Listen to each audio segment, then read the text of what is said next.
this video, we're gonna dive into all the monsters that were supposed to appear in one of the Poppy Playtime chapters, but never made the cut. We'll be talking about rejected characters, ones that just didn't fit anywhere, and even some lesser known ones. Of course, I'll also break down why they never got their screen time in any of the chapters, and if any of them still have a chance to show up in Chapter 5. Daisy is one of the failed experiments stamped with that infamous rejected label. As many of you know, she was originally planned to be the antagonist for Musical Memory. Daisy herself is basically a walking flower. Her body resembles a stick bug or a praying mantis, with leaves serving as her arms and legs. Now, here's the crazy part. She actually appeared in the game trailer for Chapter 2.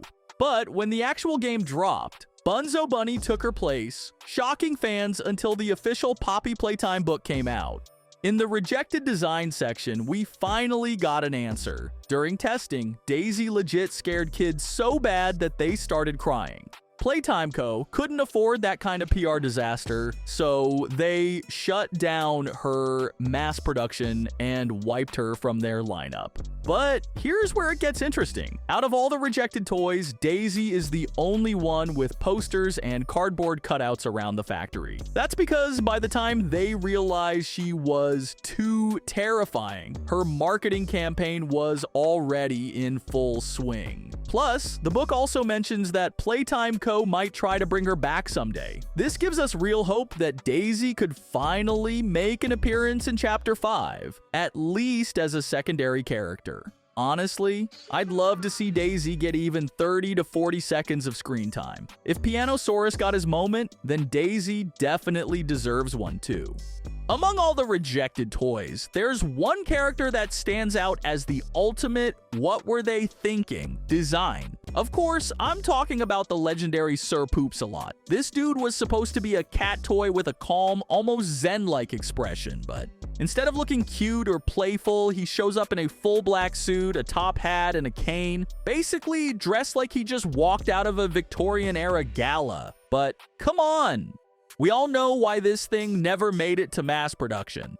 In the official rejection letter, the employee who created Sir Poops-a-Lot got absolutely roasted by Playtime Co.'s management. They straight up said that whoever came up with this should be ashamed. On top of that, focus groups had an overwhelmingly negative reaction, not just to the toy's concept, but to its entire existence. As a result, the designer was fired, and the toy was scrapped and thrown into the rejected room. And honestly, something tells me that higher-ups like Leith Pierre never even saw this abomination.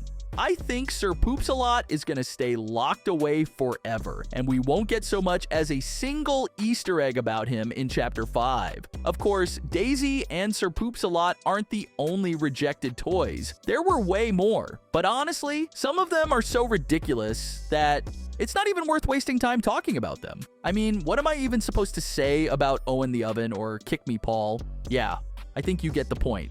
But besides rejected toys, there are plenty of other unused characters that never made it into any of the chapters. For example, a while back, we saw a poster with a ram on it, and a lot of people thought it might be teasing a secondary monster in an upcoming chapter. But after the first official Chapter 4 trailer, we found out about Baba Chops, who has nothing to do with that poster. Turns out, it's actually pretty simple. The poster was just a shout out to one of the biggest Poppy Playtime YouTubers, Sheep Rampage. So realistically, we probably won't see anything related to it in the game. Unless, of course, Sheep Rampage personally asks for it. But the one character that's really messing with my head is the next one. Everyone remembers Mommy Long Legs and what happened to her.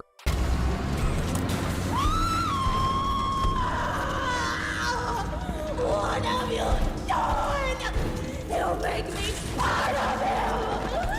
You can't do this to me!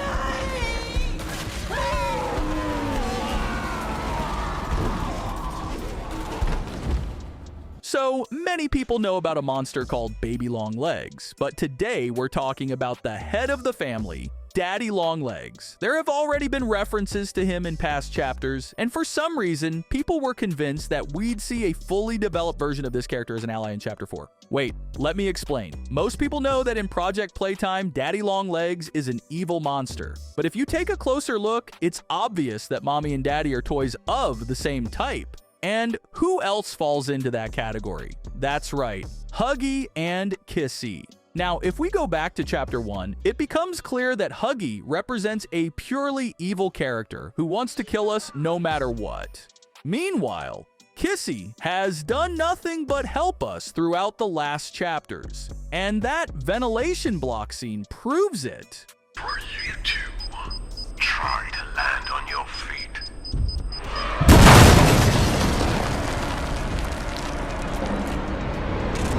So, some fans came up with this theory that monsters of the same type are actually opposites. And honestly, that kinda makes sense. Mommy Longlegs is straight up unstable and crazy aggressive, so by that logic, Daddy Longlegs should be more of an ally. I'm not really sure what to think about this theory, so I'd rather read your takes in the comments. Now, Daddy Longlegs still has a shot at making an appearance in Chapter 5, especially since he was crazy popular back in the day.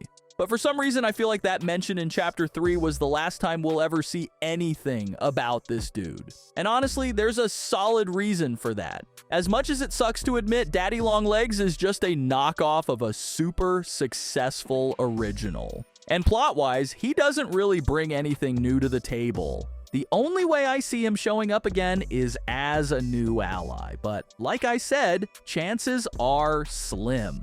Now, things get way more interesting when it comes to Boxy Boo. Honestly, out of all the characters we've talked about, he's got the best shot at making his debut in the main game by Mob Entertainment. I mean, every single Poppy Playtime fan knows that Boxy Boo is the face of their second project, Project Playtime. On one hand, that's great, because he's one of the most recognizable monsters, and we know for a fact he was on the factory grounds during Hour of Joy, so he could still be hiding somewhere. But, on the other hand, his connection to Project Playtime could actually hold him back from showing up in the main game. The devs might have a "wanna play with Boxy Boo, go to Project Playtime" kind of mindset.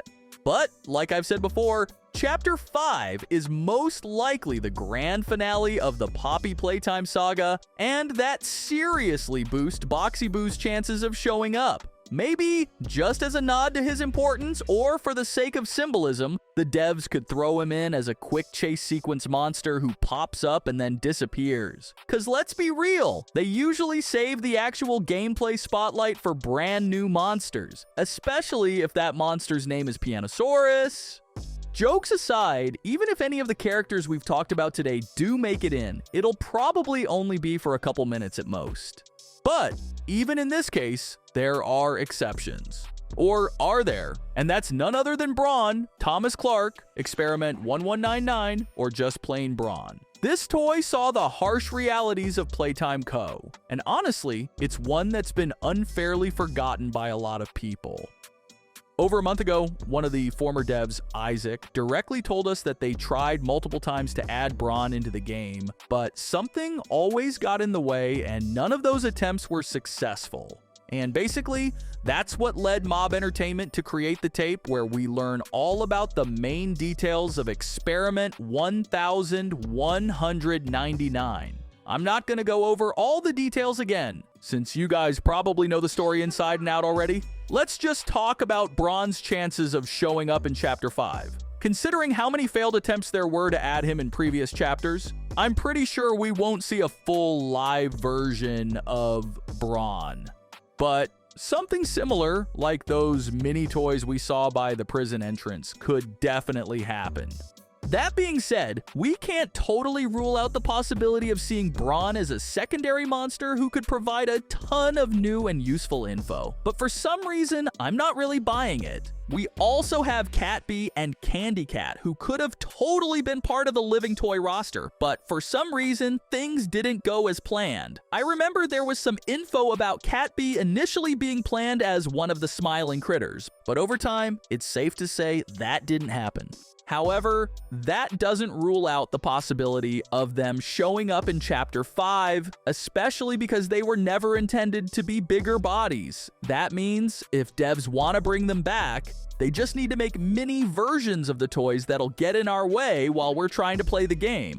In that case, I'm almost 100% sure we'll see these guys in the new chapter. Well, since we're talking about smiling critters, it's impossible not to mention someone from their group. Honestly, I think they've all been pretty unjustly forgotten by the devs, with maybe Catnap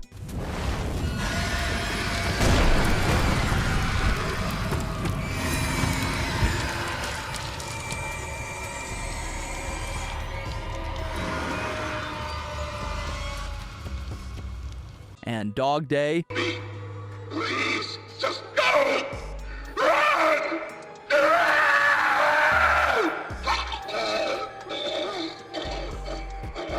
getting their moment in the spotlight. But the rest barely got any playtime in Chapter 3 or Chapter 4. However, there's one character who really stands out among the rest. And of course, I'm talking about Hoppy Hopscotch. I need some help here! Hey, watch the door! Watch the door! Right here. Lock the match. There you go, bud. You're okay. Okay! Look at me! I'm a mess! Hoppy, what's going on?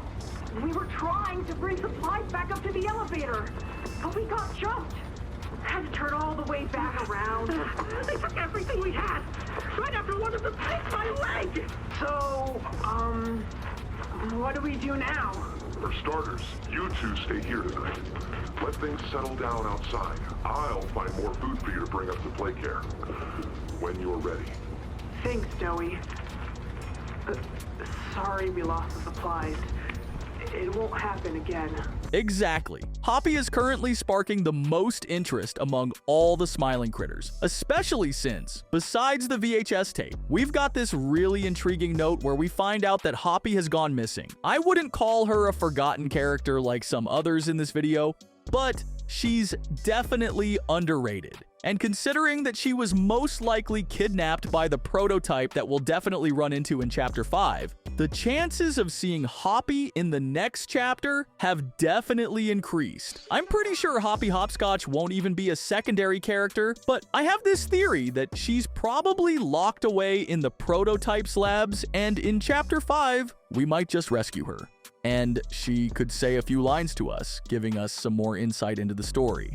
Yeah, Killy Willy is one of those fan-made monsters that, while pretty pointless, totally deserves a mention. We definitely won't see him as a full-on monster, but honestly, if we even get a small poster featuring him, I'll be super stoked. Like, seriously, fans have been waiting for this moment for years. We can't really expect even a mini version of Killy Willy, but hey, if we get just a tiny little poster or a hint of him, that'd be awesome. What do you guys think about all these monsters? Do you think the devs should add any of them in Chapter 5? Even as secondary characters? I'm really curious to hear your thoughts in the comments, and see you soon.